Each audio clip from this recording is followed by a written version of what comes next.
Pues buenas tardes a todos los asistentes y, como ya hemos escrito en el chat, bienvenidos a los quintos encuentros sobre transversalidad del conocimiento, que se celebran en unas circunstancias muy especiales y en un espacio que no era el previsto para ello, pero a nosotros nos ha sido especial ilusión hacerlo en la Facultad de Ciencias y más aún el día de hoy. Yo, en primer lugar, antes de empezar a presentar el acto, en el que va a ejercer de moderador mi compañero y colega en estos encuentros, el profesor Antonio Heredia, quería insistir, porque estamos en un espacio de la universidad, que cumplimos con las medidas higiénico-sanitarias que están dispuestas por la universidad, que permite la celebración de estos actos precisamente para que luego sean difundidos en línea. Y contamos con una sala que está con la ventilación abierta, por eso a lo mejor quizás se puedan oír el canto de los pajaritos al atardecer, y eso se hace para garantizar la ventilación, como digo. La sala es grande y estamos aquí 5 personas y todas estamos protegidas con mascarilla y mantendremos la distancia de seguridad necesaria para evitar riesgos innecesarios. Y todo esto es posible, como digo, en la Facultad de Ciencias gracias a nuestro anfitrión. Yo quiero dar las gracias muy especialmente al decano de la Facultad de Ciencias, a mi vecino en la facultad, que es el profesor Antonio Flores, por el apoyo incondicional que nos ha dado a lo largo de este lustro. Este año, además, que no contábamos con un espacio en tiempo para poder desarrollar la actividad presencialmente, que era como queríamos que se celebrara, porque también estamos un poco cansados todos de la modalidad en línea, queríamos hacerlo parte presencial, ¿no?, para hacerlo mucho más vivo, pues ha sido su generosidad la que nos ha permitido poder efectuar el encuentro aquí en persona.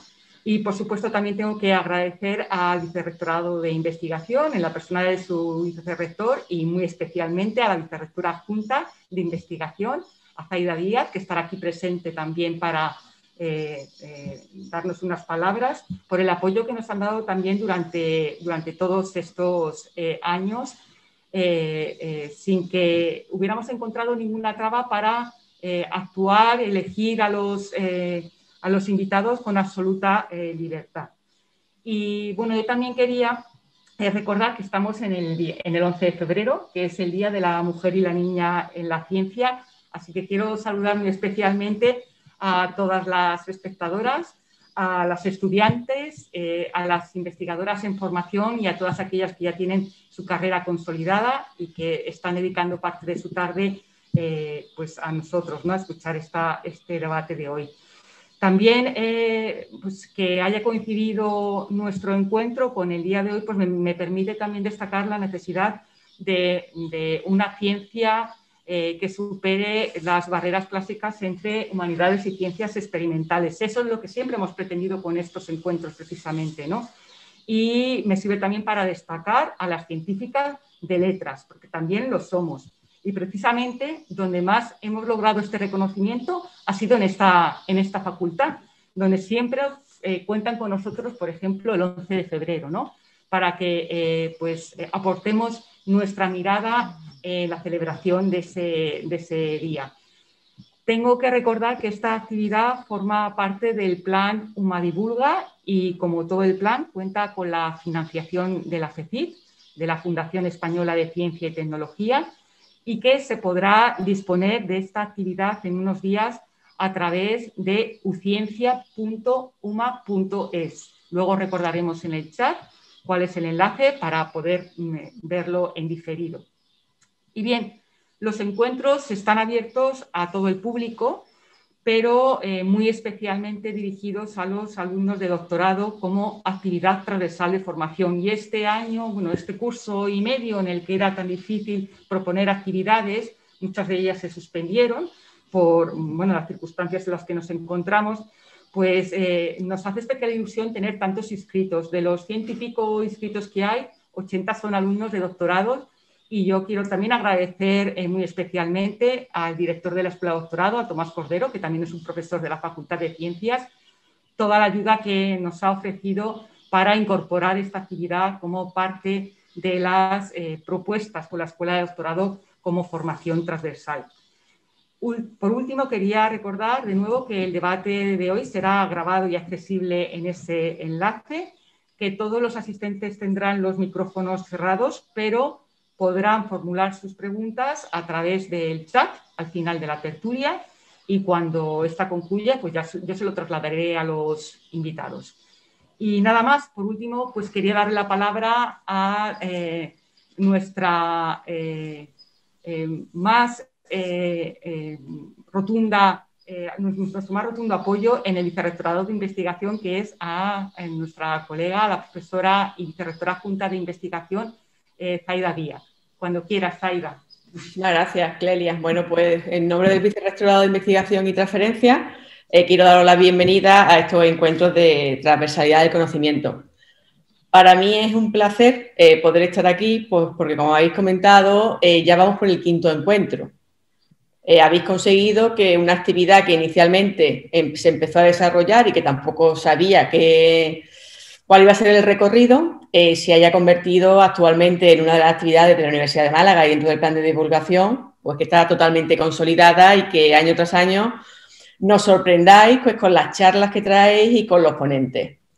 Quiero especialmente felicitar a la doctora Clelia y Antonio, porque este año era el 5º aniversario y, bueno, las circunstancias no han sido las adecuadas, pero yo creo que el esfuerzo de conseguir hacer que en estas situaciones especiales las jornadas continúen, yo creo que es una cosa que tenemos que agradecer todos los que estamos hoy aquí. Y luego quería animar al público y especialmente a los alumnos de doctorado que tenemos hoy aquí, pues porque estos temas muchas veces son temas que cuando uno está metido en su disciplina no le dedica el tiempo tan importante que requieren. Y los temas siempre son temas que son transversales y que nos obligan un poco a pensar y a darle la vuelta a la concepción que tenemos de muchas cosas en el mundo y a despertarnos sobre todo la curiosidad. Como ha comentado Clelia, esto no es ciencia y es letra, es una mezcla. Y además, hoy, como también ha comentado ella, tenemos un día especial que es el Día de la Mujer y de la Niña en la Ciencia. De modo que yo creo que es el día perfecto para inaugurar estas jornadas. Pues nada más, simplemente desearos que disfrutéis mucho y que os sean de provecho. Muchas gracias. Muy buenas tardes a todos. Mi nombre es Antonio Heredia, soy uno de los coordinadores, junto con la profesora Clelia Martínez Maza, de estos 5º encuentros. Y voy a actuar, en principio, como moderador. Espero que modere poco y simplemente que sea un protagonista aquí en directo del debate. Vamos a pasar un buen rato, sin duda, en compañía de nuestros 2 invitados. Me van a permitir una breve introducción de los currículums de nuestros 2 invitados. En el extremo derecho mío, que es el izquierdo, según se ve en la pantalla, está el profesor don Antonio Diego Lucena. Él es catedrático de Lógica y Filosofía de la Ciencia en la Universidad de Málaga. Ha sido visiting scholar en la Universidad de Helsinki, de Harvard y Oxford, y también profesor invitado en la Universidad Nacional Autónoma de México, creo que se dice así. Fue el primer presidente electo de la Asociación Iberoamericana de Filosofía de la Biología. Asimismo, es miembro de número de la Academia Malagueña de Ciencias. Su línea de trabajo más actuales es sobre la filosofía de la biología, indagando especialmente sobre el uso explicativo de modelos en biología y sobre cuestiones de epistemología evolucionista. Es autor de muchas monografías, pero yo destacaría sobre todo un libro titulado Transhumanismo, la búsqueda tecnológica del mejoramiento humano, publicado en la editorial Herder en el año 2017, y algo sobre este tema estoy seguro que surgirá en este debate de esta tarde. Por otro lado, en el centro, como están viendo en la pantalla, está el profesor Manuel Arias Maldonado. Él es profesor titular de Ciencia Política en nuestra universidad, en la Universidad de Málaga. Ha sido becario Fulbright en la Universidad de Berkeley, también becario Salvador de Madariaga en la Universidad de Múnich y en la Universidad de Nueva York, la New York University. Es autor, al menos yo lo he contado bien, creo que lo he contado, de 7 libros, entre los cuales yo destacaría, muchas gracias, en el que les destacaría, pues, uno publicado en el año 2016 y que de alguna forma da título a este debate. Su título es Antropoceno, la política en la era humana, publicado en Taurus, en el año 2018, perdón, y también más recientemente, y que tiene que ver mucho con la situación actual que vivimos, Desde la ruina del futuro, teoría política de la pandemia, también publicado por Taurus. Es también colaborador habitual en la revista de libros, en Letras Libres, revista de Occidente, y dirige el aula de pensamiento político del Centro Cultural La Térmica, conocido por muchos de los malagueños aquí en Málaga, en la ciudad de Málaga. Y es, además, ya por último, columnista en la edición nacional del diario El Mundo. Bien, estos son los perfiles de nuestros invitados y básicamente yo espero que actuar como un buen moderador, que el mejor moderador quizás sea el que está más callado, como he querido plantear antes, pero yo empezaría básicamente con lo siguiente. Para nuestro invitado, para Manuel Arias, no he querido definir nada del que va el antropoceno, pero yo le pediría una definición breve para todos nuestros oyentes de en qué consiste el antropoceno.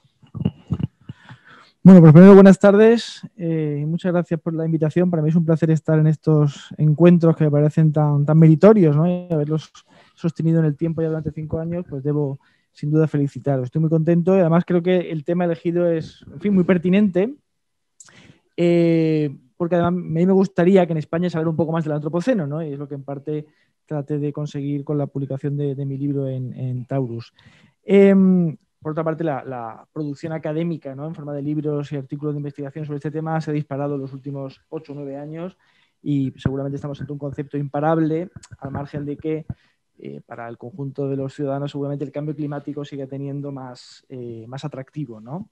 El cambio climático precisamente sería una de las manifestaciones del antropoceno. Y si me pides una definición rápida, que no es fácil de dar, el antropoceno no es un fenómeno directamente observable. Claro, no es que uno abra la ventana y vea el antropoceno, ¿no? Sino que es un término que designa un conjunto de fenómenos observados que nos hablan de un impacto antropogénico sobre los sistemas naturales a nivel planetario que no tiene precedentes y que está alterando el estado del planeta.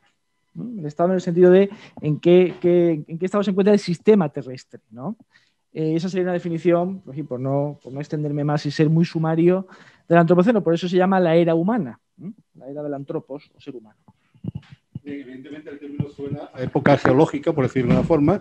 De un modo de vista, digamos, formal, estamos en el Holoceno, que es la última época geológica que nos atañe. Y yo le indicaría a Antonio Diegues, desde un punto de vista científico, tú eres filósofo de la ciencia, pero evidentemente estás muy versado en la ciencia actual. ¿Este término se considera correcto o es demasiado, no sé, presumido? Bueno, yo diría que depende de la especialidad científica desde la que hablemos, ¿no?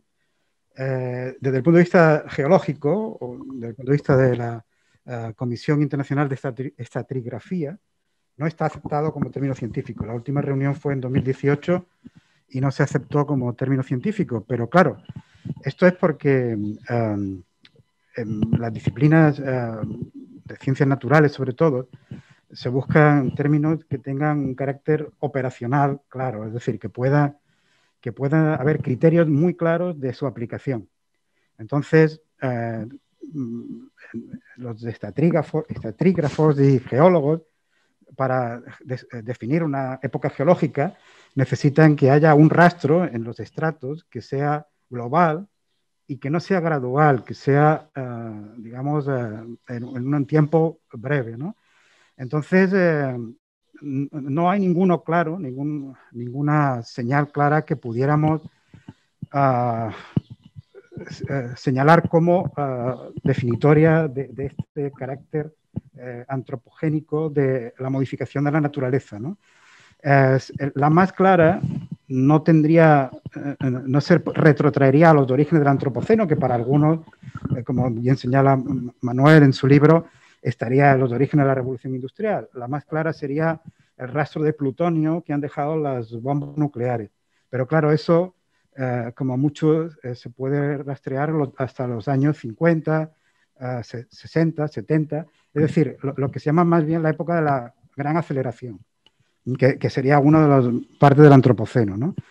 La más reciente. Otros rasgos que se han señalado, como el aumento del CO2, es demasiado gradual. La proporción de ionos de carbono también es demasiado gradual. Acumulación de fosfatos, todo eso pues digamos que no ha marcado una diferencia lo suficientemente clara, nítida, para que los geólogos acepten ese término para definir una nueva época geológica. Pero claro, la cuestión es, ¿necesitamos realmente, para poder hablar del antropoceno, que los geólogos acepten el término como una época geológica? Obviamente parece que no es necesario, porque es un término que se ha extendido, es ya de uso general. Y luego hay otras ciencias medioambientales, donde, digamos, no hace falta una definición tan estricta y tan precisa. No olvidemos que en la ciencia hay conceptos centrales que muchas veces no están bien definidos. Por ejemplo, en biología, el término especie, según algunos, pues algunos libros hay hasta 100 definiciones de especie. Y sin embargo, esto no genera excesivos problemas, porque en el contexto de la investigación, un biólogo sabe cómo aplicar el término. Entonces, aquí lo importante no es tanto que el término se acepte por parte de una comisión de expertos y se incluya en una disciplina como la geología de forma oficial, como que sea un término que realmente nos sirva para designar una realidad que es importante que la tengamos en cuenta, ¿no? Y que está influyendo socialmente. Si me permites que abunde en lo que ha señalado Antonio. Por supuesto. Claro, hasta donde yo sé, la Comisión Internacional de Estratigrafía todavía no se ha pronunciado de manera definitiva. Es un proceso, claro, muy largo, porque los geólogos se toman su tiempo. Entonces creo que el Anthropocene Working Group, que reúne a aquellos geólogos que defienden, ¿no?, que sí estamos en una nueva época geológica, están todavía preparando su informe que elevarán a la comisión, que la comisión estudiará. O sea que de momento no está aceptado, sí, pero todavía podría serlo, ¿no? Sí. Como bien dice, se trata de buscar una marca fósil que sea global y síncrona, ¿no? Para que, claro, un extraterrestre que viniese al planeta dentro de 1 millón de años pudiera verla en el registro fósil de la Tierra y pudiera separar, si quisiera, épocas geológicas. Claro, en este sentido se dice, bueno, es que ¿cómo puede ser que el Holoceno solo dure 12.000 años? Es demasiado breve como época geológica. Y otros dicen, bueno, puede ser, pero a medida que nos alejemos en el tiempo, bueno, pues la distinción será insignificante. Lo importante será que se produce una ruptura con el Antropoceno. Claro, como bien dices, hablar de los isótopos sería hablar de las consecuencias del Antropoceno. Si en cambio hablamos de la revolución industrial, hablaríamos del comienzo de esa fase en la cual se intensifica dramáticamente nuestra intervención sobre el entorno. Porque claro, no se trata de hablar únicamente de del impacto humano sobre el planeta, porque eso empieza a producirse con la revolución agrícola, por lo menos, sino de un impacto que es cualitativamente diferente, ¿no? Por eso se habla de la ruptura con el pasado que marcaría el Antropoceno. Como bien dices, bueno, pues digamos que los geólogos se avengan o no a aceptar que estamos en una época geológica no es tan importante, ¿no? Y yo quizá hablaría, junto a las disciplinas que han mencionado, o tal vez las recogería bajo el rótulo este de las ciencias del sistema terrestre, ¿no? Que, bueno, pues se preocupan por el funcionamiento del planeta como una totalidad, ¿no? Y con un conjunto de sistemas entrelazados cuya desestabilización, que es un término que se utiliza con frecuencia, bueno, pues daría, digamos, expresión al Antropoceno y sería peligrosa, claro, que es la cuestión por la cual también hablamos en estos términos, ¿no? Bien, muchas gracias. Abundando un poquito más en este primer tema, después pasaremos a alguna otra cosa. Como tú bien dices en tu libro, y lo haces, no lo haces preguntando, pero yo lo pregunto ahora. Realmente tiene en cuenta lo que ha dicho Antonio y lo que tú acabas de decir, Manuel. ¿Es realmente la definición de antropoceno un ejercicio de realismo o un acto de megalomanía? Ponerle nuestro nombre a una de las especies que ha evolucionado en este planeta, en esta biosfera que llamamos Tierra, evidentemente. ¿Qué piensas? De una forma muy breve. Bueno, es una pregunta muy interesante. Hay un autor que, por ejemplo, Marsagov, dice que es un acto de megalomanía que deberíamos llamar al antropoceno narcisoceno, ¿no? Si él dice que estamos un poco tratando de recobrar el protagonismo del que nos privó Darwin, dice, ¿no? Y nos ponemos como protagonistas de una historia planetaria, ¿no? Los geólogos que dicen, a nosotros nos da igual quién haya producido el cambio. Hemos observado un cambio que tiene expresión en el registro fósil. Por tanto, la llamamos antropos para antropoceno porque es la humanidad en su conjunto la que ha producido este efecto. Entonces, claro, si pensamos en la humanidad en términos, pues casi te diría que de grupos sociales o de punto de vista individual, nos parece poca cosa. Pero si pensamos en la agregación del conjunto de las acciones que a lo largo del tiempo y en todo el planeta han ido realizando todos los individuos que han formado la especie humana desde al menos hace ya 3 siglos, bueno, la hipótesis de que hemos podido influir, por ejemplo, en el sistema climático no es tan implausible, ¿no? Y desde ese punto de vista estaría justificado hablar de antropoceno. En última instancia, y acabo, el antropoceno es ambivalente, ¿no? Porque por una parte nos centra, nos coloca en el centro de la escena al señalarnos como protagonistas de este cambio que es peligroso para nosotros más que para el planeta no va a alterarse por eso, ¿no? Pero a la vez nos descentra en un sentido muy peculiar, ¿no? Y es que nos recuerda que el planeta tiene una historia geológica larguísima en el marco de la cual nosotros somos una anécdota.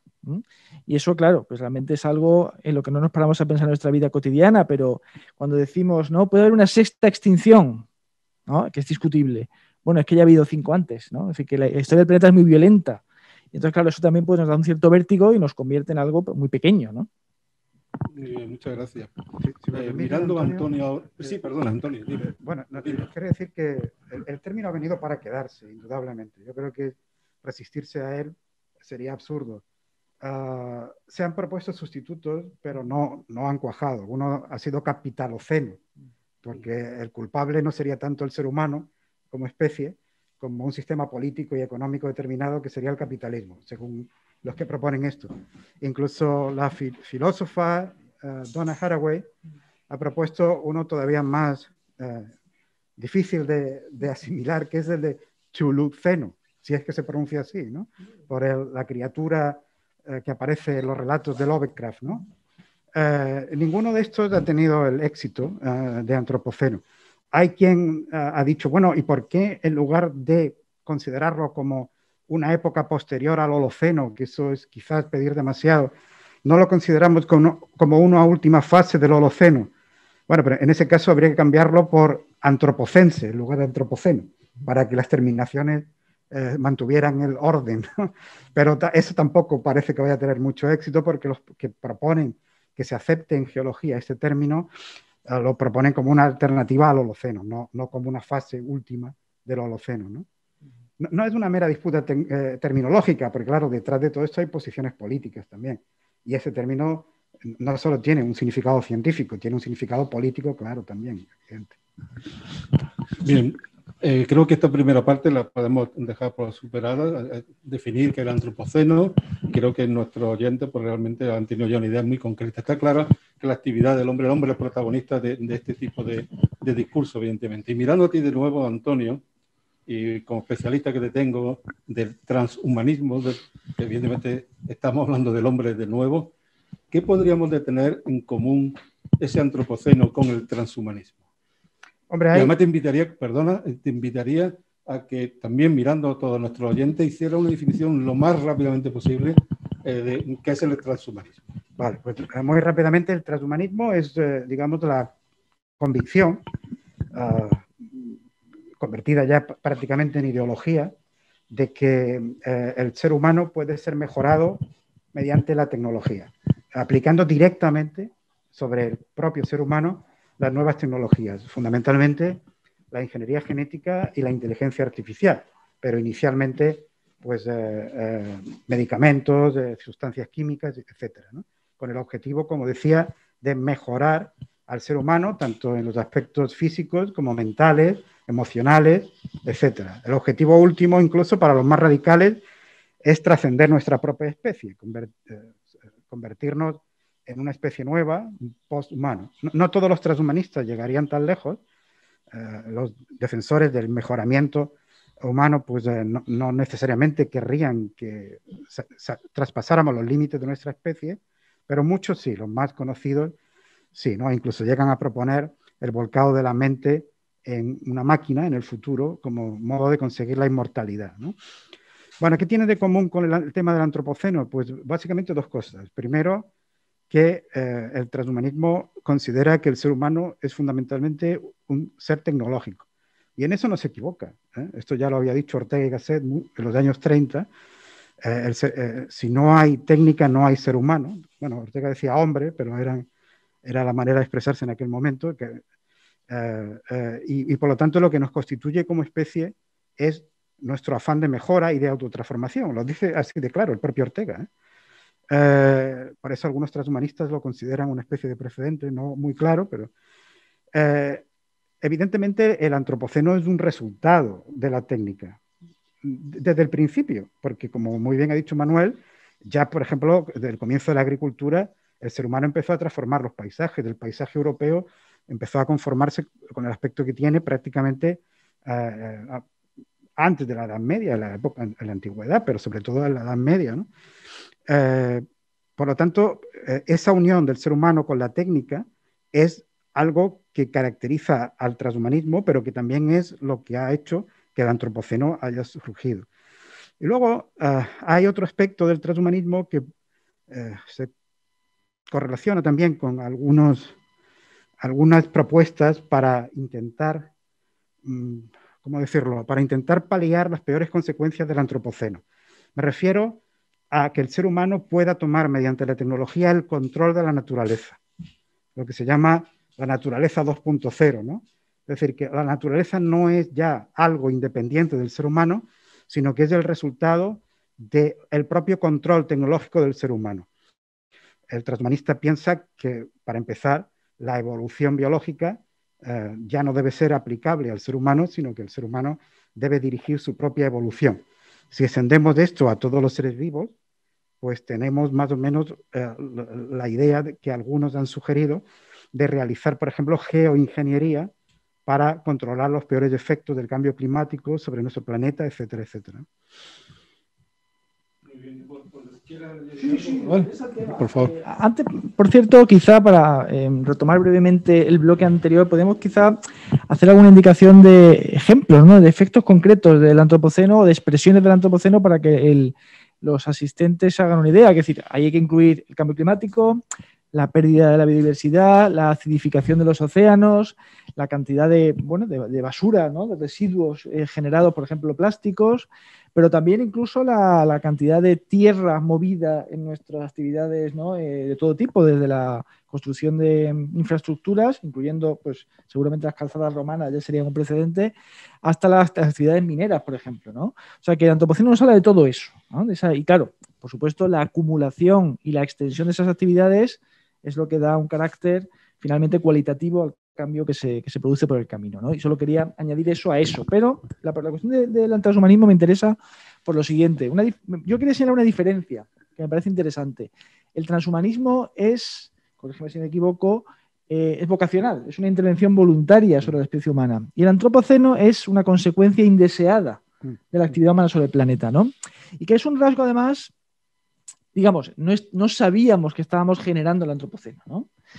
Por supuesto, desde el romanticismo, por lo menos desde el romanticismo, hay conciencia del daño medioambiental y hay advertencias sobre pues, las consecuencias que pueden ser morales o político-económicas de nuestra actividad sobre el entorno. Pero esa idea de un cambio, la idea de que pudiéramos generar o producir un cambio global en los sistemas planetarios era desconocida hasta hace muy poco, ¿no? Quizá el cambio climático es la primera manifestación de esto. Y digo que esto es moral y políticamente relevante porque a la hora de fustigarnos por los daños pasados o de atribuirnos responsabilidades, esto es un matiz interesante, ¿no? Ahora ya sí lo sabemos y tenemos una responsabilidad en consecuencia. Y como digo, el transhumanismo es otra cosa porque es más vocacional, ¿no? Sí. Por hacer un pequeño resumen de estos últimos 7 o 8 minutos, a título periodístico tenía yo anotado esto en mis notas preparando obviamente este debate. Realmente ambos parecen compartir cierta esperanza, ¿por qué no?, de futuras, pero también punto de vista apocalíptico, por decirlo de algún modo, ¿no?, o mucho más pesimista. No sé si es un buen resumen, pero que nos haga por lo menos meditar sobre todo ello, ¿no? También da la sensación de que de una forma, yo creo que inconsciente, la humanidad, pues de alguna forma ha convertido nuestro planeta en una especie como de laboratorio de consecuencias, unas consecuencias pues no esperadas o que ni siquiera nos hemos puesto a pensar en cuáles podrían ser esas pequeñas consecuencias, no lo sé, pequeñas o grandes consecuencias. Estamos en un gigantesco laboratorio en el cual, al contrario de la investigación clásica estándar que hacemos en nuestro laboratorio de esta facultad, pues bueno, esperamos más o menos un resultado en esta dirección, etcétera y demás, pero ahora no sabemos cuáles son las consecuencias realmente. No sé si tenéis que añadir algo a esto que estoy comentando. Yo diría que efectivamente es así, ¿no? Lo que ocurre además, como ha subrayado Manuel, es que todo esto se ha producido delante de nuestras narices. Cuando yo era un niño no se hablaba del cambio climático, del calentamiento global. Recuerdo que la primera película que vi sobre este tema que no, Manuel seguro que la conoce, pero yo no me acuerdo, luego se la comentaré, una protagonizada por Charlton Heston. Quedé impresionado cuando me enteré a través de esa película del grado que estaba alcanzando la contaminación en algunos lugares del mundo y el futuro distópico que señalaba, ¿no? Que dibujaba. Antes de comenzar, comentábamos que cuando yo empecé a dar clases de filosofía de la tecnología, ya a finales de los 80, había todavía alumnos que no estaban especialmente concienciados de que había un problema de calentamiento climático, de cambio climático. Se hablaba de la contaminación y poco más, ¿no? Sin embargo, estas generaciones posteriores han vivido esto de manera directa y lo están viviendo y cada vez es más evidente. Y hoy día no hay alumno universitario que no haya oído hablar del tema o que incluso no participe conscientemente en actividades para paliarlo, ¿no? Pero tú has subrayado algo que me parece importante, ¿no? Y es la decidida voluntad del ser humano de tomar el control de ese experimento que iniciamos involuntariamente. Yo creo que esto es una fuerza cada vez mayor. Todavía cuando se habla de geoingeniería hay voces que piensan que esto es todavía empeorar la situación y efectivamente hay cosas dentro de las propuestas de geoingeniería que son muy peligrosas y con las cuales convendría no jugar, ¿no? No experimentar alocadamente. Sin embargo, hay otras que no se suelen llamar geoingeniería, pero que también lo son. Por ejemplo, construir mecanismos que puedan atrapar el CO2. Eso es también hacer geoingeniería.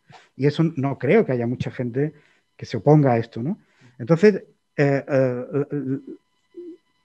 volviendo a la cuestión del transhumanismo, hay algo en común con el transhumanismo en esto. Yo cuando entrevisté en Oxford a Anders Sandberg, uno de los grandes transhumanistas, le pregunté sobre esta cuestión porque él tiene un artículo junto con otros autores en el que propone como modo de evitar el deterioro de los recursos naturales y poder soportar mayores temperaturas y vivir en un planeta deteriorado, hacer ingeniería con el propio ser humano. Modificarlo genéticamente para hacerlo más resistente a las toxinas, a las altas temperaturas y para reducirles el tamaño. Entonces, estas son propuestas obviamente distópicas, diría yo, pero muestran que hay una voluntad cada vez más mayor en mucha gente de que el ser humano puede controlar todo esto mediante la tecnología. Y eso a mí me parece que es una mentalidad, una ideología que hay que analizar porque merece la pena analizarla. No me declaro a favor, tampoco radicalmente en contra, pero es un cambio novedoso, yo creo.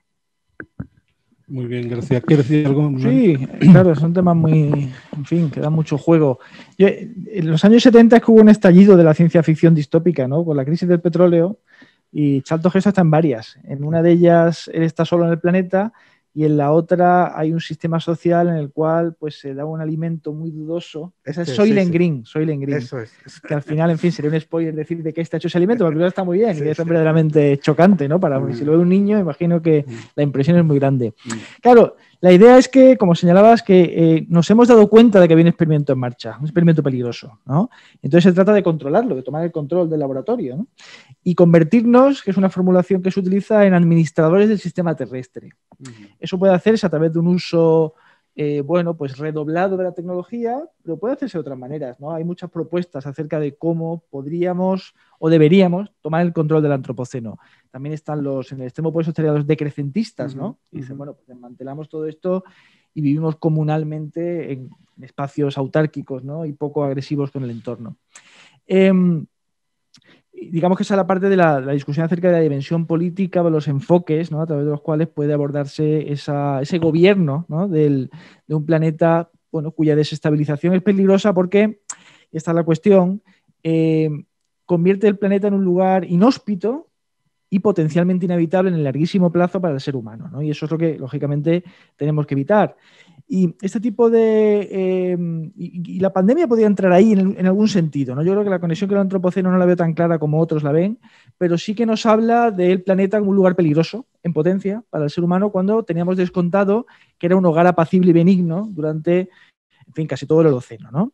Y cuando hablas del apocalipsis, termino con esto, es verdad que precisamente eso eso de empezar a ver, o digamos, darnos cuenta de que somos criaturas terrenales que dependen de las condiciones de habitabilidad del planeta, nos sugiere que debemos ponernos en un punto de vista apocalíptico en el sentido de decir, bueno, como si estuviéramos en el fin del mundo, ¿no? ¿Qué podemos hacer para evitarlo?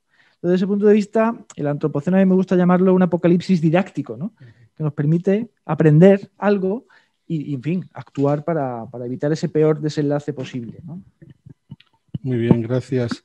Para entrar ya, digamos, la parte central, vamos muy bien de tiempo de momento, y sobre todo para aquellos que nos estén escuchando ahora y que les interese el tema antropoceno y quieran hacer una lectura más profunda del mismo, hay un concepto que tú en tu libro lo destacas, en la parte central del libro, aunque no creo que hiciera falta meterse demasiado en él, por lo menos esta tarde, que es el concepto de la gran hibridación.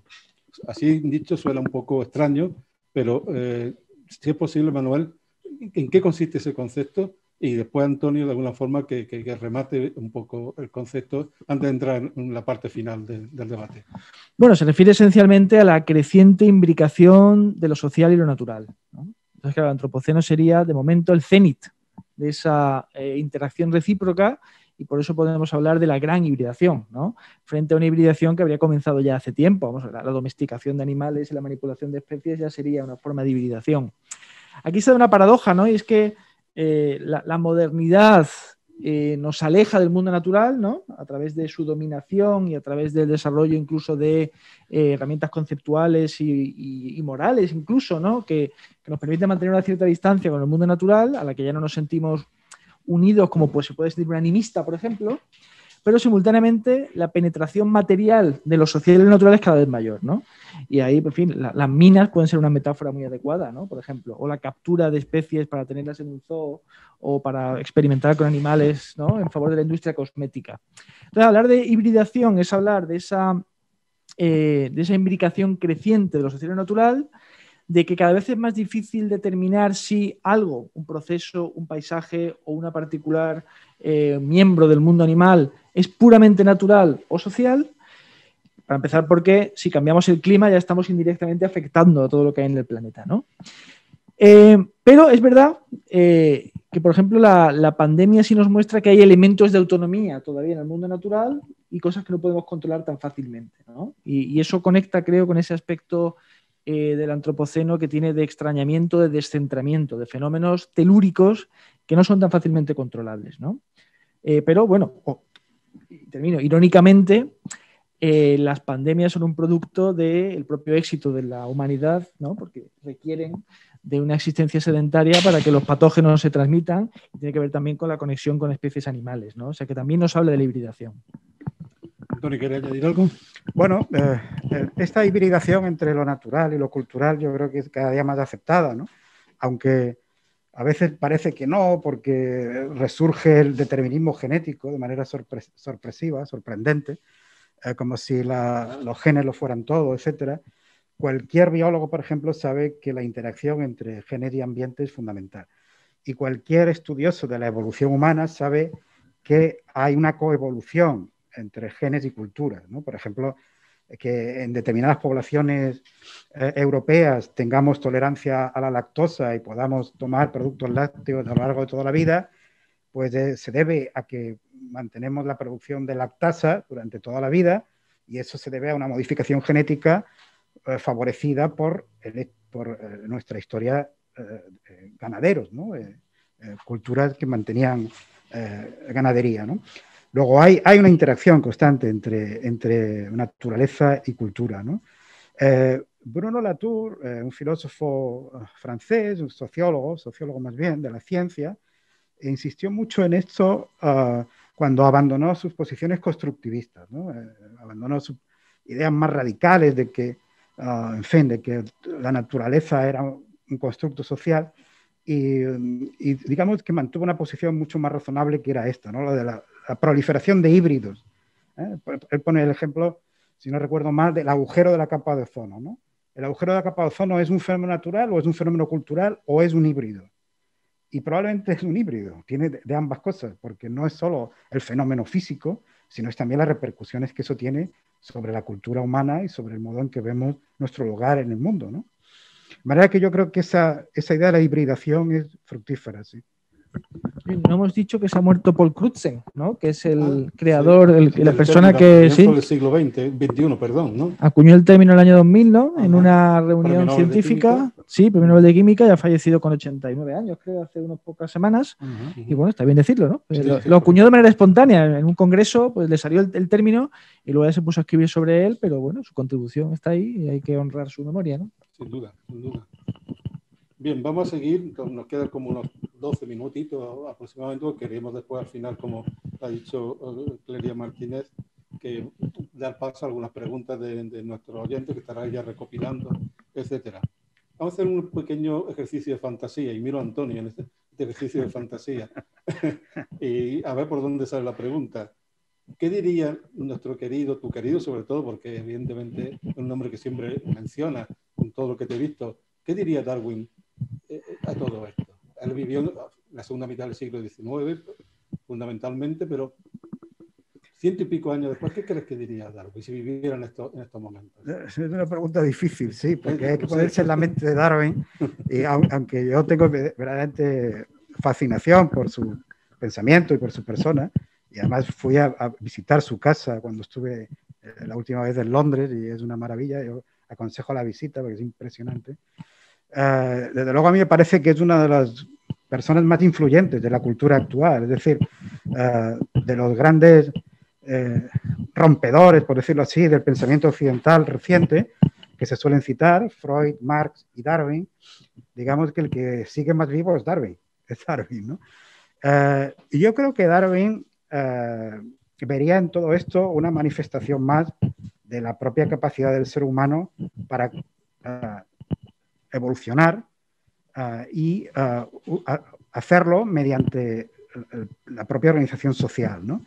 Otra cosa es que aprobara muchas de las cosas que estamos haciendo.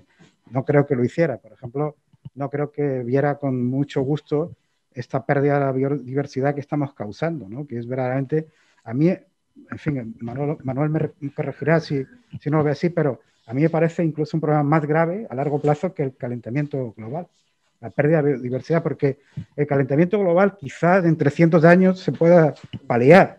La pérdida de especies no la puedes paliar ya y hay que esperar millones de años de que surjan otras, ¿no? Y eso es un drama para este planeta y para el futuro del ser humano sobre este planeta. Sí. No, que te da razón, yo estoy de acuerdo. Además, te diría que la desaparición de especies y el daño a los animales no humanos tiene un componente moral, ¿no? Que quizá también en el caso del cambio climático es más difuso, ¿no? Porque podemos sufrir todas las consecuencias. No, sobre Darwin quiere decir, ¿no es verdad que él quería escribir un libro sobre la influencia de los gusanos? Escribió un magnífico libro sobre las lombrices. Eso, sobre las lombrices, llegó a escribirlo, la verdad es que no lo he leído. Una monografía. Claro, está reivindicado un poco en ese sentido esa idea porque en la pandemia también, ¿no? Es decir, es la agencia histórica que poseen actores que nos parecen en principio irrelevantes, ¿no? Un patógeno, las lombrices, ¿no? Y eso, de alguna manera, bueno, no es tan antropocénico, en el sentido de que el antropos no es el único actor que produce efectos sobre el mundo natural, ¿no? O sea, que la idea esta de la dialéctica, pues, por ejemplo, bueno, pues sabemos el papel que tuvieron los virus en el descubrimiento y conquista, con todas las comillas que queramos ponerle a esto, de América, ¿no? Que cuando se produjo el intercambio colombino célebre, ¿no? La debilidad no, la ajenidad, ¿no? Genética de la población autóctona a los virus que traían los europeos, pues acabó con ellos, y eso, digamos, que políticamente fue muy importante para que pudieran realmente dominarse, ¿no? Esas poblaciones. Y eso son cosas que ahora, de alguna manera, con la pandemia estamos redescubriendo, ¿no? Esa es una idea muy interesante. Todo ser vivo, como vio claramente Darwin en este libro sobre las lombrices, modifica su nicho ecológico. No hay ni un solo organismo que no interactúe con su ambiente y lo modifique. No es una adaptación pasiva al ambiente, sino es una transformación del ambiente en el que vive. Las lombrices es un caso de libro, ¿no? El ser humano, con su actividad, la diferencia no es cualitativa, sino cuantitativa. Es decir, lo que ha ocurrido es que con la tecnología, nuestra capacidad para transformar nuestro nicho ecológico se ha vuelto tremenda. Es una capacidad de transformación que ya supera cualquier cosa posible para otro ser vivo y que ha transformado a todo el planeta, claro. Sí, sin duda. Recordaba yo, hablando de vosotros, escuchando obviamente, también una frase que está escrita en esa, como me gusta decirle, en esa Biblia para, digamos, ateos, por llamarla de alguna forma, o pagana, mejor dicho, quizá un término más apropiado, esa Biblia pagana, que es la Metamorfosis de Ovidio, ¿no? En la cual nos dice prácticamente al comienzo Ovidio de que la vida, y al fin y al cabo estamos hablando de la vida, que sea de lombrices, del hombre, etcétera, es un verso ininterrumpido desde los tempranos inicios de nuestra Tierra, de nuestro planeta, ¿no? No ha habido interrupción, a pesar de las grandes extinciones que Manuel creo que habló antes.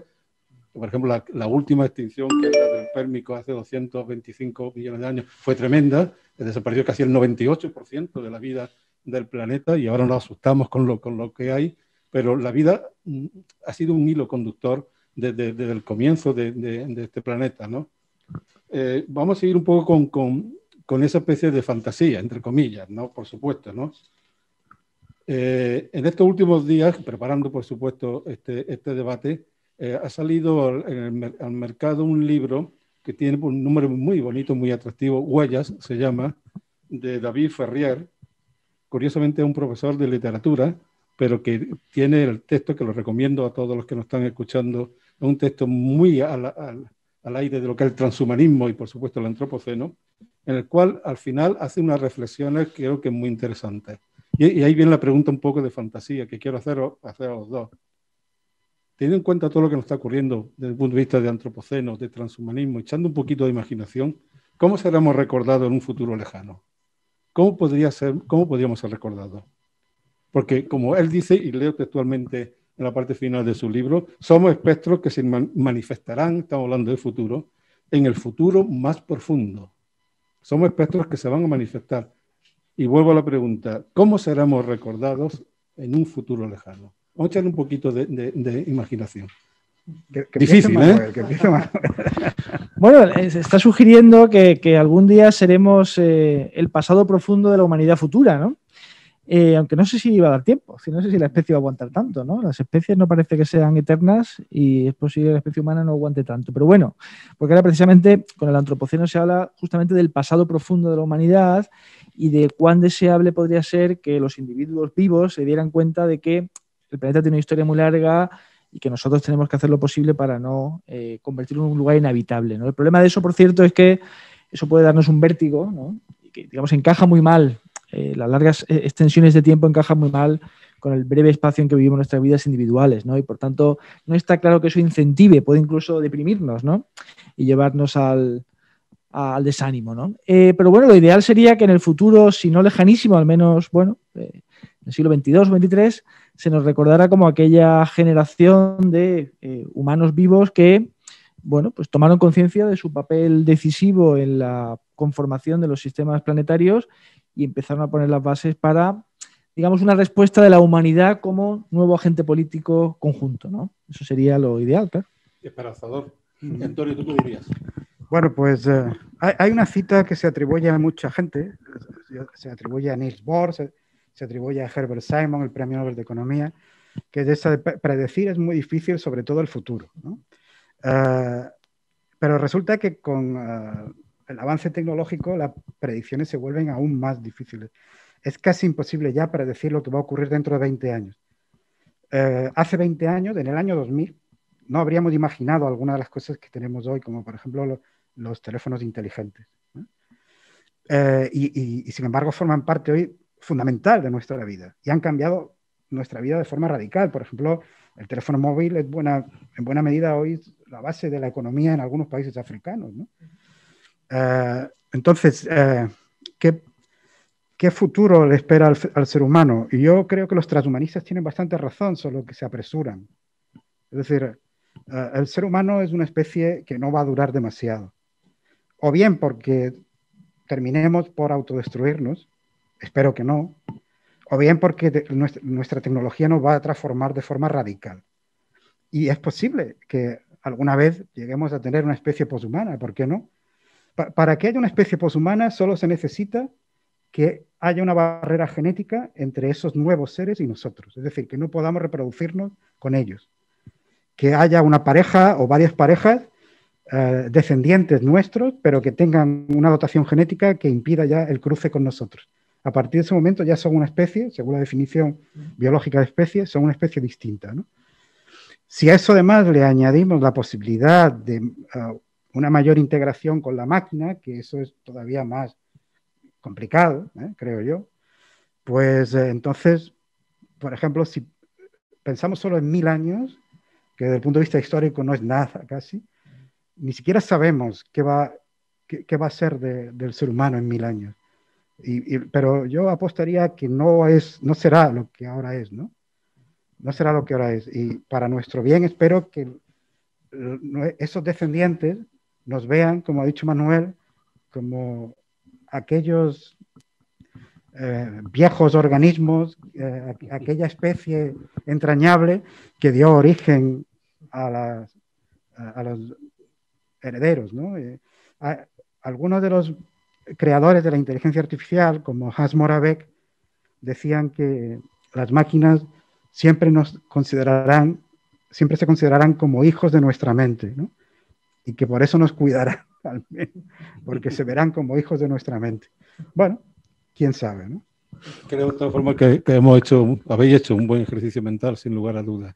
Ya casi para terminar, nos quedan casi 3 o 4 minutitos para las 8, para dar, a ver si tenemos unos 15 minutos al menos, o 20 con todas las personas que nos estén escuchando, y por hacer también un pequeño servicio, obviamente, al título de estos encuentros, ¿no?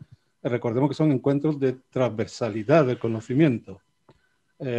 Vamos, yo creo que a mí no me tenéis que convencer, evidentemente, pero me gustaría saber vuestra opinión. Evidentemente, trabajar con estos temas como el transhumanismo, el antropoceno, con todo lo que hay, con el ejercicio mental que hay que hacer y demás, debe ser un ejercicio de transversalidad de disciplinas que van, yo diría, desde los poetas puros hasta los ingenieros más cualificados, pasando por toda clase de científicos y de especialistas, ¿no? No lo sé. Si hay alguna esperanza en que esto sea algo más esperanzador para todos, evidentemente está en que muchos especialistas distintos, unos canten, que serían los rapsodas, los poetas, que siempre lo ha habido en todas las generaciones, en todas las civilizaciones, y otros actúen de una forma técnica. No sé qué pensáis. Es un tema transversal, por excelencia, en nuestras palabras. Sí, bueno, yo creo que es una realidad, ¿no? Es decir, el antropoceno ha trascendido muy rápidamente las barreras de la ciencia natural, primero la geología y luego de la ciencia del sistema terrestre, y ha sido rápidamente fagocitado contando también con la ansiedad disciplinar de miles de académicos en todo el mundo, ¿no? Que estamos siempre esperando a que aparezcan temas nuevos en que poder publicar. Pues las ciencias sociales y las humanidades se han apropiado del antropoceno, ¿no? Realmente hay una gran cantidad de investigación, porque el antropoceno además es un marco epistémico, ¿no? No solamente es una época, no es una realidad observada, sino es un modo nuevo de hablar de las relaciones socionaturales y del ser humano en el marco del planetario, ¿no? Otra cosa es que la interdisciplinariedad, es decir, la colaboración entre disciplinas, es una cosa fácil, creo que no lo es. Por el grado de especialización, es complicado utilizar un lenguaje común, no es fácil. Pero evidentemente cualquier persona que desde cualquier disciplina escriba sobre el antropoceno tiene que estar familiarizado al menos con lo que están diciendo sus colegas al otro lado de la divisoria disciplinar, ¿no? Sí, yo diría que efectivamente este es uno de los temas que está permitiendo romper algunas fronteras que se habían marcado en el conocimiento humano y que son mucho más recientes de lo que nos creemos, ¿no? Yo, por mi especialidad, que es la filosofía de la ciencia, siempre me he movido en un terreno fronterizo, ¿no? Para los científicos soy alguien de humanidades, para mis colegas de filosofía soy algo más cercano a un científico que a un filósofo, ¿no? Pero es que ahí es donde me siento a gusto y resulta que creo que el conocimiento humano es así. Es decir, yo nunca he sentido esa división entre ciencias y humanidades, ¿no? Jamás he visto ahí ninguna barrera. Y hay gente que dice, bueno, pero eso ya está en el trivium y el quadrivium, en la Edad Media, o incluso en la diferencia entre Sócrates y Platón. No es cierto. Eso en los términos actuales, eso viene de la creación de la universidad contemporánea en la Alemania del 19, cuando hubo que dividir departamentos universitarios y separar a la gente y ponerla en un lado y en otro y decir, y ahora no os mezcléis porque ya sois de departamentos distintos, ¿no?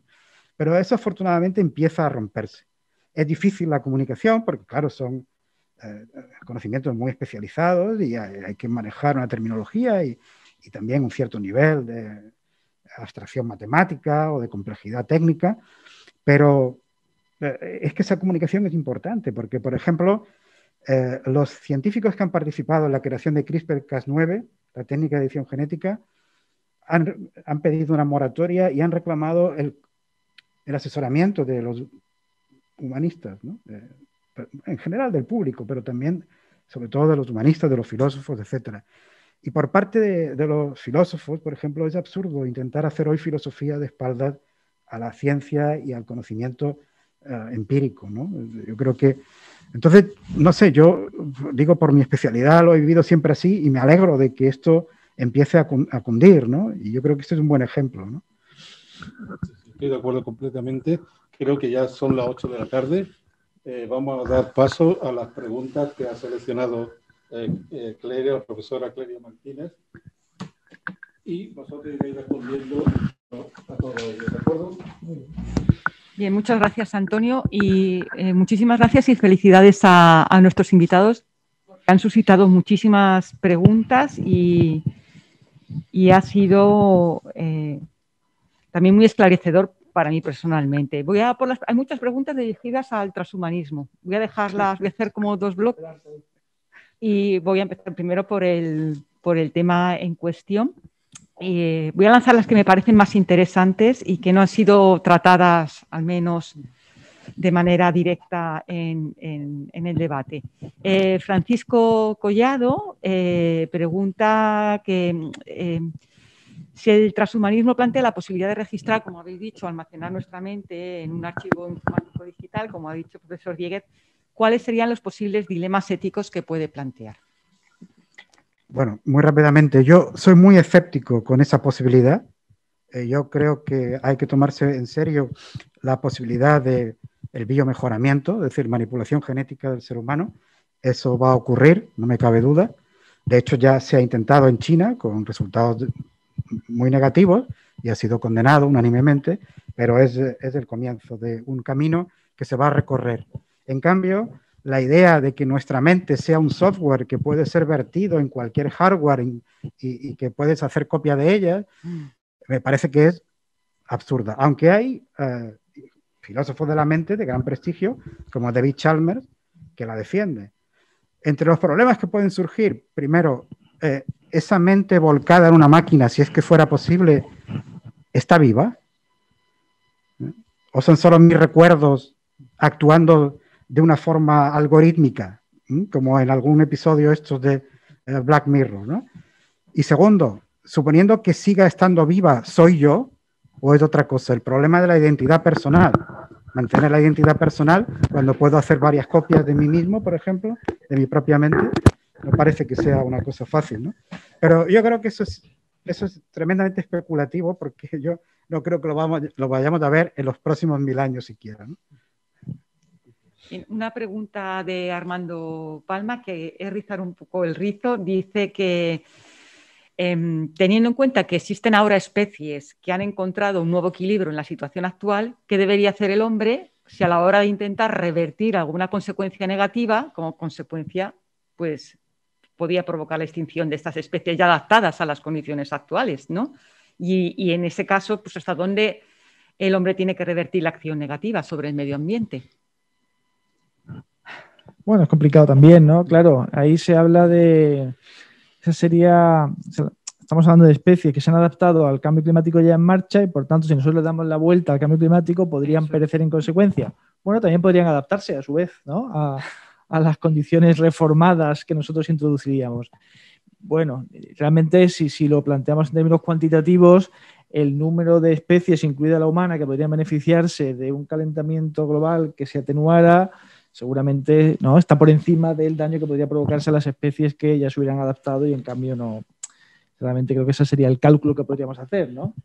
Siendo también una cosa... En realidad, cualquier cosa que haga el ser humano tendrá consecuencias positivas y negativas para otras especies. Hay una bacteria que se alimenta del nylon. El nylon es una fibra sintética que se creó en los años 50, creo, 40 o 50. No existía antes de la naturaleza. Y tenemos ya una bacteria que se alimenta del nylon. Esto, por cierto, se ha utilizado a veces para criticar a lo del diseño inteligente, ¿no? Es decir, Dios no podía tener previsto que que el ser humano iba a crear el nylon y diseñar una bacteria para que millones de años antes tuviera la nylonasa, que es la enzima que permite digerir el nylon. Bueno, si el ser humano desaparece, dejará de haber nylon y esas bacterias van a desaparecer. ¿Qué vamos a hacer, no? Desaparecerán los perros también. Algunos revertirán a lobo, quizá los pastores alemanes podrán revertir a lobo. Un chihuahua lo tiene más complicado, ¿no? Poco recorrido. Sí. Bien, y Francisco Javier Moscoso pregunta que si, aparte de ser un término puramente descriptivo, el antropoceno también puede servir como llamada de atención sobre la emergencia climática. Bueno, yo si creo puede que tener esa función. Sí. Ahí es una cuestión, se puede responder de dos maneras. Por una parte, el antropoceno en lo que tiene de advertencia acerca de una nueva realidad, podemos decir que introduce un componente normativo, ¿no?, que nos impele a la acción. Por tanto, desde ese punto de vista podríamos convenir en que sí, que es el caso. Que a nivel, digamos, de persuasión de masas, el antropoceno pueda hacer el trabajo que no está haciendo el cambio climático, me parece más dudoso. Yo creo que el cambio climático es más popular ya, ¿no? Y tiene una posición de ventajosa, ¿no?, en esa carrera que el antropoceno difícilmente va a poder cumplir, ¿no? Incluso la denominación cambio climático o calentamiento global es más amenazadora que el antropoceno y, por tanto, mueve más, ¿no?, la emoción pública. Y bueno, antes de empezar con la secuencia propiamente de transhumanismo, que hay como 2 o 3, y además es que van dirigidas específicamente al profesor Antonio Diego, yo también quería hacer una pregunta acerca de lo que ha comentado el profesor Manolo Arias, que me ha llamado mucho la atención, sobre el apocalipsis, la función didáctica que tiene el apocalipsis, que yo creo que es evidente, y sobre todo en la situación en la que nos encontramos, ¿no?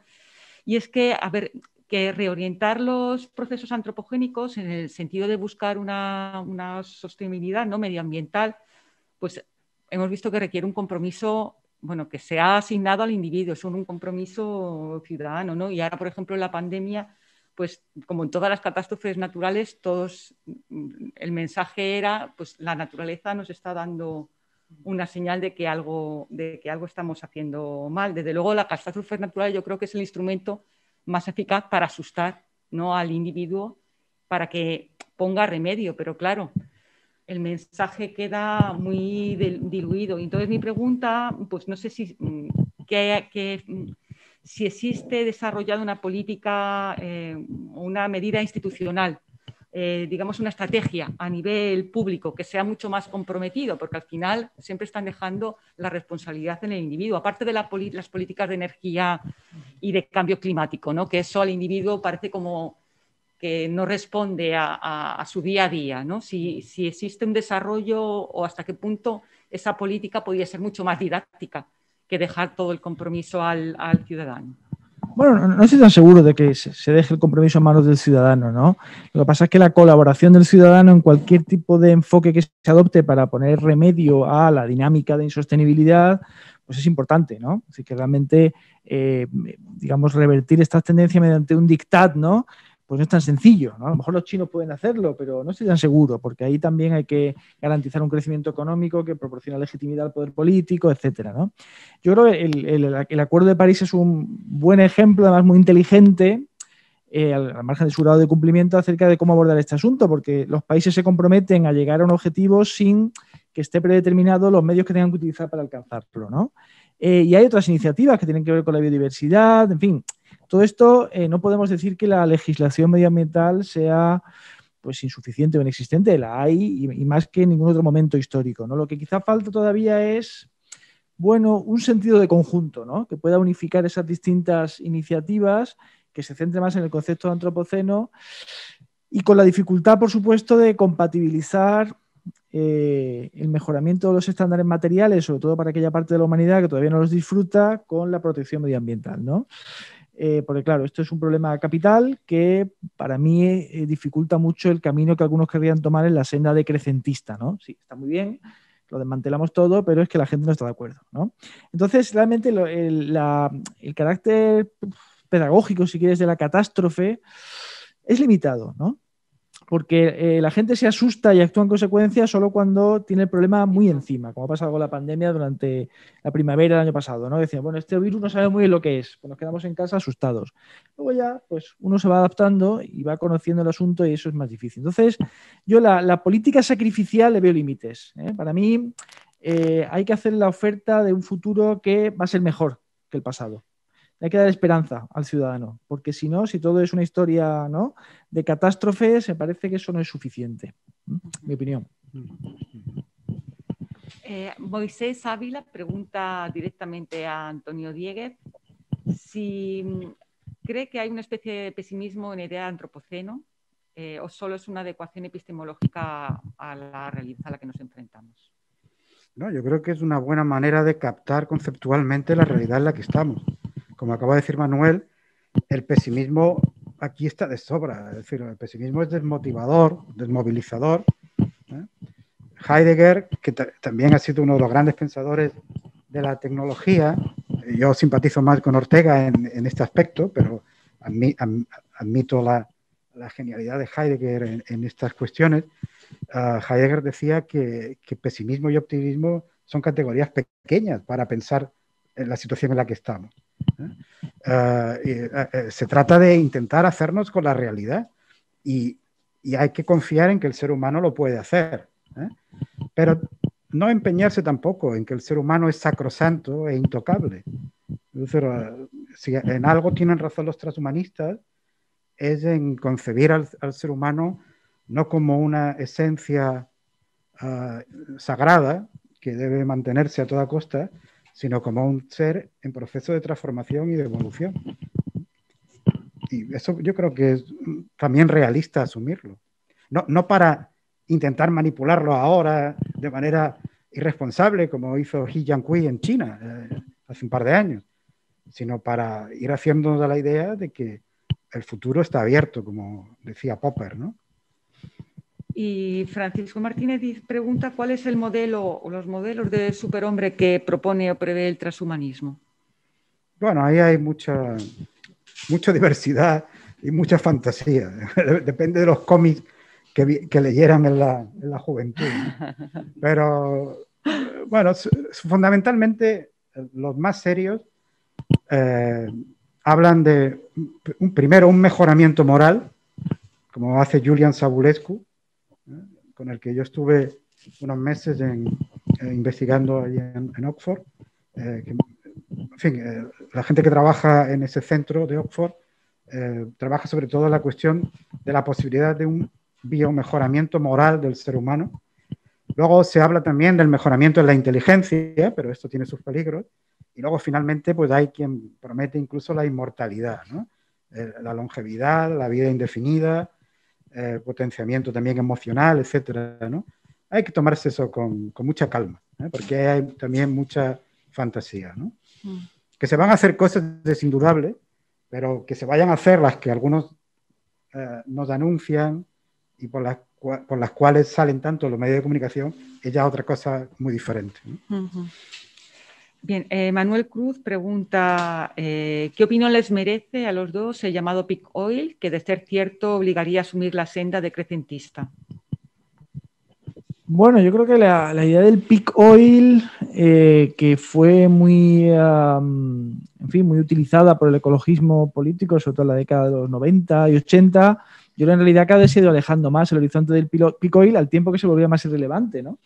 En el sentido de que las técnicas de extracción, ¿no?, y de refinamiento del crudo mejoraron de tal manera que se iba aplazando cada vez más ese último barril, ¿no?, mientras que simultáneamente el mundo está, bueno, paulatinamente, pero de manera cada vez más decidida, virando en la dirección de las energías que no tienen componente fósil, ¿no? Mientras simultáneamente la población va a entrar pronto en una fase descendente, ¿no? El peak child, eso sí que parece una realidad, y entonces las necesidades energéticas pues puede que disminuyan también al tiempo que se gana en productividad y en eficiencia, ¿no? Con lo cual yo creo que el peak oil de alguna manera ha pasado a la historia, ¿no?, como factor relevante en esta historia, ¿no? Me parece. Yo aquí me atengo a lo que dice Manuel, que esto sabe mucho más que yo. Lo que sí quería es aprovechar la pregunta para volver sobre esa idea del decrecimiento, ¿no? Yo creo que es una idea que hay que desarrollar y que conviene explorar desde el punto de vista económico y de otros puntos de vista. Ahora, en mi opinión, hay quien está poniendo todas sus esperanzas solo en eso, y yo no estoy muy seguro de que se pueda poner toda la apuesta a una sola carta. Quiero decir, el decrecimiento tiene también problemas importantes. Puede llevar a, por ejemplo, pensemos en España, ¿no? España necesitaba, al menos antes de que llegara esta catástrofe, necesitaba crecer casi a un 3% para mantener un empleo más o menos creciente lentamente, ¿no? Por debajo de ese crecimiento destruía empleo. ¿Qué pasaría si se le pide a un país como España que empiece a decrecer? ¿Qué pasa? ¿A qué cifras llegaría el desempleo? Y el desempleo suele afectar a las personas más débiles desde el punto de vista social y económico, ¿no? Entonces, eso hay que tenerlo en cuenta. Yo no diría que la tecnología es la única solución, pero sí diría que la solución, si es que la hay, pasa necesariamente por el desarrollo tecnológico, por mejores tecnologías. Y en ese sentido, como ha dicho Manuel, por ejemplo, es muy esperanzador que se esté prescindiendo cada vez más de los combustibles fósiles y haya una apuesta decidida en todo el mundo por trasladarse en la medida posible a las energías alternativas. La gran panacea sería la energía de fusión. A ver si la conseguimos, ¿no? Una más. Eliana Bussi pregunta que al remitirse el antropoceno a unas condiciones globales, ¿no se corre el riesgo de que se pierdan entonces las cuestiones regionales o locales? Y que en ese sentido, si no se puede hablar de diferentes grados de responsabilidad frente a esta degradación. Sí, no, claro. Una de las críticas que se hacen al concepto de antropoceno es precisamente esa cualidad universalista o indiferenciada del antropos, ¿no? Pero a mí me parece que son niveles de análisis diferentes, ¿no? Por una parte, podemos decir que la humanidad como especie ha producido este cambio global y después podemos ponernos, si queremos, a diferenciar, ¿no?, dentro de la humanidad quién ha contribuido de qué manera a ese cambio. Pero a mí me parece útil aquí decir que desde el punto de vista del planeta es indiferente quién haya hecho qué, ¿no? Y por tanto eso nos permite insistir en la necesidad de que la respuesta sea también global, aunque de manera análoga, en los propios tratados climáticos así se señala, hay unas responsabilidades diferenciadas entre distintos grupos sociales, ¿no? Pues muy bien. Yo creo que hemos dado voz a las que me parecen que eran más interesantes. Lo dejamos aquí.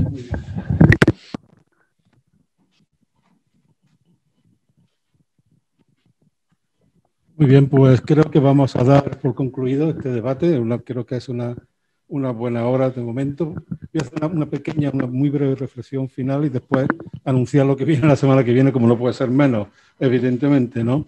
Vamos a ver, me he acordado con las preguntas que han hecho algunas de las personas, algunas de las cuales quiero reconocer por los apellidos y nombres, pues a varios de mis estudiantes del segundo del grado de bioquímica. Yo imparto una asignatura que se llama biofísica y dentro de esa asignatura hay unos temas de termodinámica de los procesos irreversibles y que vienen muy bien, evidentemente, para catástrofes como la que estábamos viviendo, ¿no? Eso se aplica a la ciencia, no a la sociología, no se ve incluso a la economía y demás, ¿no? Y como yo les digo siempre, como una especie de resumen de algunos apartados, pues tenemos que considerar que nuestra biosfera, nuestro planeta, en el cual vivimos desde hace ya muchos miles de años, pues es un sistema alejado del equilibrio. Un sistema totalmente alejado del equilibrio. No está en equilibrio. Es un sistema estacionario, bien es verdad, pero alejado del equilibrio. Y lo ocurren, a lo largo de toda su historia, algunos eventos que hace alejarse demasiado de ese equilibrio. Un aumento grande de desorden, de entropía, ¿no? Entonces cae en lo que se llama una crisis, en su sentido más griego, ¿no? Una crisis auténtica en la cual tiene que evolucionar de nuevo y tiene que de alguna forma ir a una estructura, a unas características mucho más estables para probablemente millones de años más adelante volver a tener una crisis. Esa es la visión.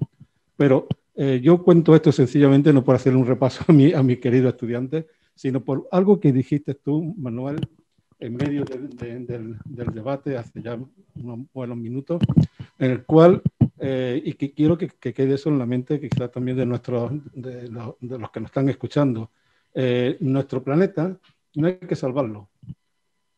y entenderlo bien, todos los lemas estos que aparecen en manifestaciones, en periódicos, etcétera, salvar el planeta, no. El planeta tiene recursos para salvarse. Se ha salvado de extinciones dramáticas, diría yo, trágicas, casi, ¿no? Realmente el afán de todo esto último es salvar nuestra civilización, nuestro modo de vida. Y ahí sí somos evidentemente muy egocéntricos y somos pues realmente, como hemos dicho, ¿no? De alguna forma muy megalomanos, ¿no? Pero es lo que hay que hacer. Y bueno, ya para despedirnos, gracias por la atención, por los cientos y picos de oyentes que hemos tenido esta tarde. Yo he llegado a ver incluso picos de 120 y tantos, que no está nada mal. Estamos realmente muy satisfechos de cómo ha ido la tarde en este sentido. Y sí os invito a la semana que viene, la segunda conferencia, en este caso una conferencia, no un debate. Os convocamos para la semana que viene, a la misma hora, un tema transversal por excelencia, donde la filosofía y la ciencia y el desarrollo científico, especialmente de los últimos 3-4 siglos, se van a unir. Es unir la filosofía de Spinoza, del filósofo, con el desarrollo científico, su influencia en el desarrollo científico posterior. Creo que es un tema realmente bonito, apasionante, y de que seguro aprenderemos mucho, como hemos aprendido esta tarde. Muchísimas gracias, Antonio, muchísimas gracias, Manuel, y nos vemos la semana que viene. Muchas gracias a todos. Gracias.